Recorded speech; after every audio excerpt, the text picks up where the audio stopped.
Hey, welcome back to That Makes Sense Dog Training Podcast.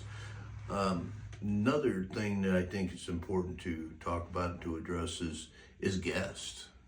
Having guests over to your home when you have one or more dogs, because it seems to be a very common issue that goes in a couple different directions, but none of them really seem to be a good final outcome. One of the issues is that's never good is a dog that's scared. A dog that's barking with anxiety. I'm scared. Just think about how you would scream if you were scared. Listen for your dog, I'll tell you that. Body language, if the dog's ears are back and he barking at the door, goes toward the door and barks and then backs up real fast, that's fear. If the dog's licking its lips, the dog's yawning, they got whale eyes, these are all indicators of fear. That takes a lot of repetition and reassurance, but most important, takes a very strong presence of leadership in that dog's world to let that dog know that if I'm not concerned about that knock on the door, who's coming through it, there's no need for you to be concerned about it. So, but if you got a dog that it seems to be most common is a dog's never been taught boundaries, that has never been informed that it's not polite to jump on. Okay.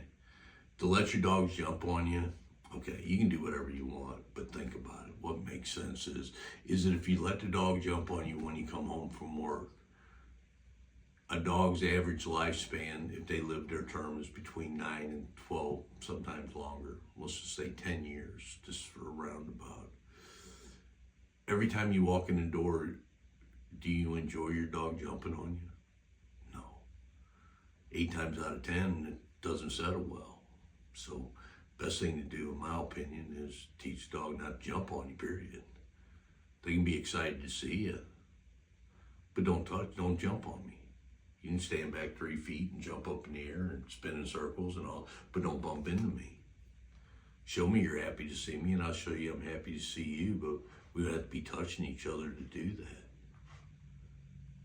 So start off by not letting it be okay for your dog to jump on you, because it might be fine one day because you're having a great day, everything was going great, but the next day things didn't go so well in the human's world. The dog has no indicators of what's going on, and it's not good, and the dog starts jumping on you, and then the dog's being reprimanded.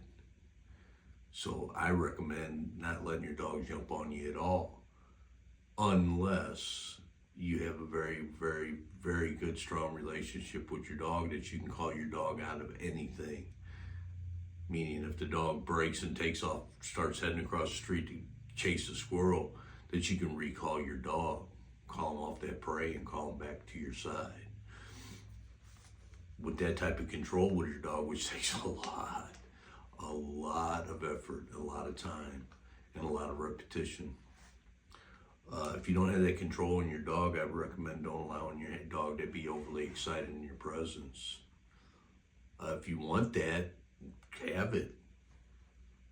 A good way of doing that, though, is work your dog to where your dog stops doing what it's doing when you tell it to stop.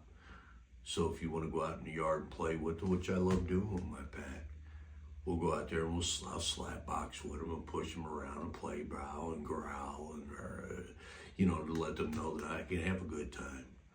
But I can also assure you that when I say settle, everybody stops. It's not a question, okay, let me do it one more time. Everybody settles, because I've spent a lot of time teaching my dogs manners and what their boundaries are and what my certain noises I make to them mean, and how important it is for them to quickly follow the directions of those noises, like settle. But having that control takes a lot of work. It's worth the efforts when you accomplish it. But having people come into your home. Um, I get it. Everybody wants, oh, there you are. Hi, it's so good to see you. But if you got a guest that's going to be with you for a couple hours, the first 10, 12 seconds of that dog jumping on them, everything is so cute. And look at you and that. But a dog jumps too high and a person's bent over too much, they get muzzle punched in the face and their nose starts bleeding. Or a dog scratches their face or got their mouth open and hits them across the cheek and they got a scar down the side of their face. Okay, there's too many things that go wrong with that for to allow it to happen, okay? But everybody's got to be on the same page, and it's your responsibility because it's your dog to keep your dog from putting itself in a position where there could be potential negative outcomes that's going to reflect back on your dog.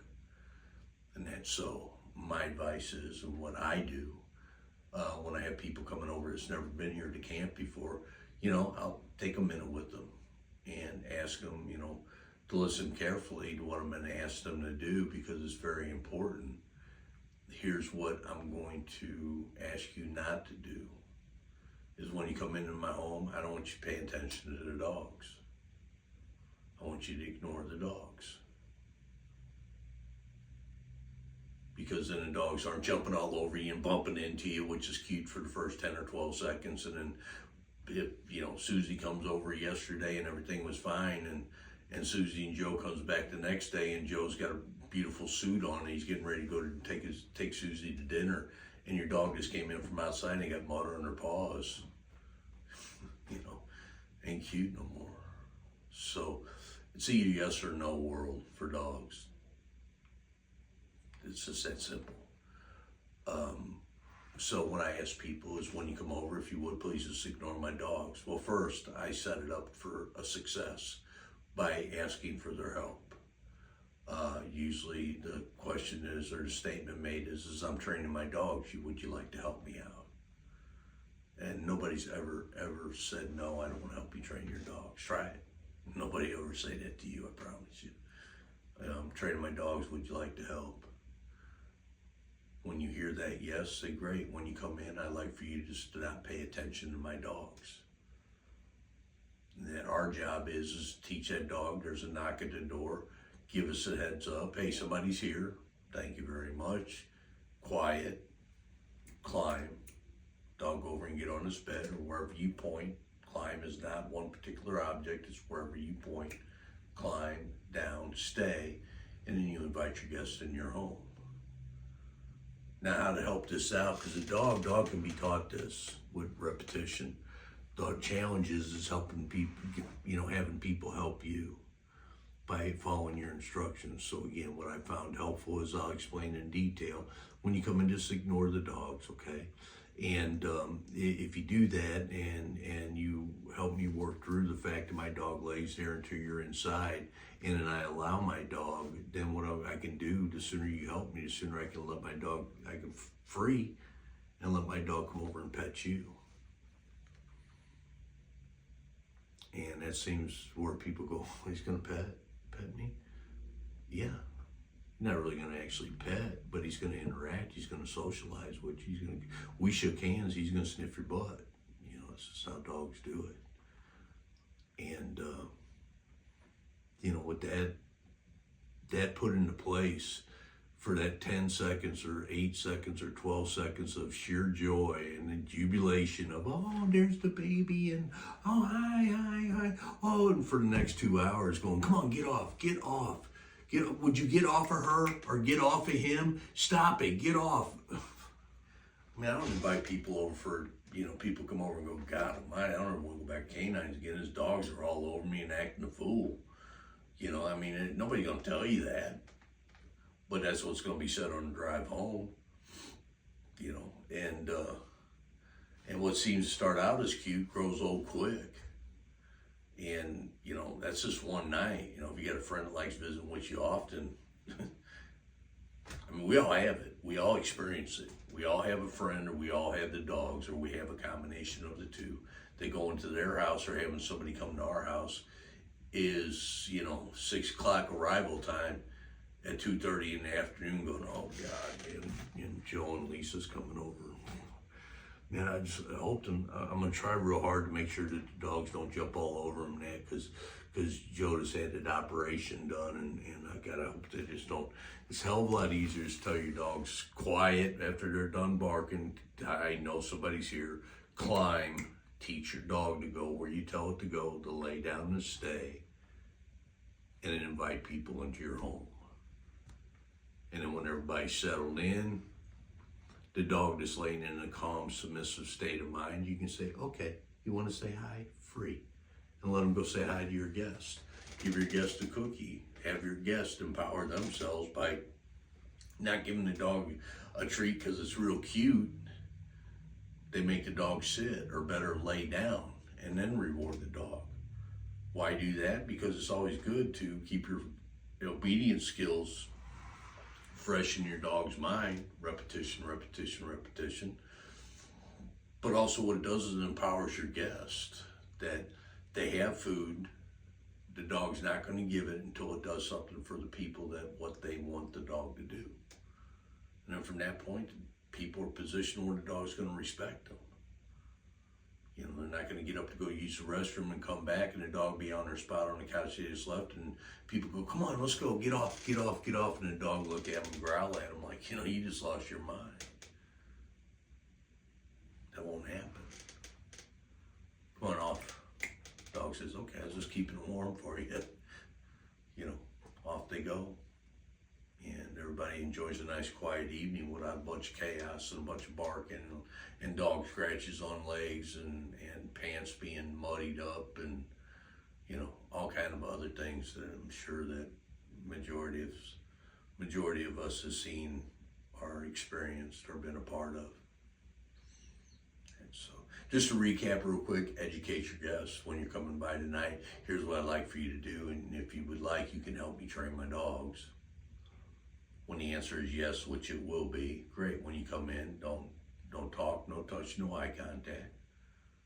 When you get in and settle in, the quicker my dogs accept you or I accept you into the house and everybody is calm, cool, and collected, the sooner I can let my dog pet you. And then you can teach my dog how to sit and lay down. And maybe if you even got a little trick that you taught your dogs how to roll over, go ahead. And then we can enjoy the rest of the evening.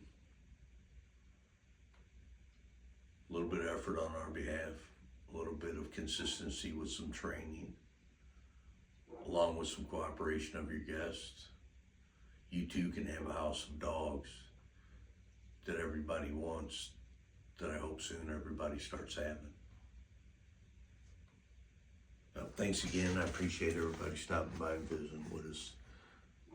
It's another hopefully entertaining and also educational podcast from That Makes Sense Dog Training Academy. Thanks.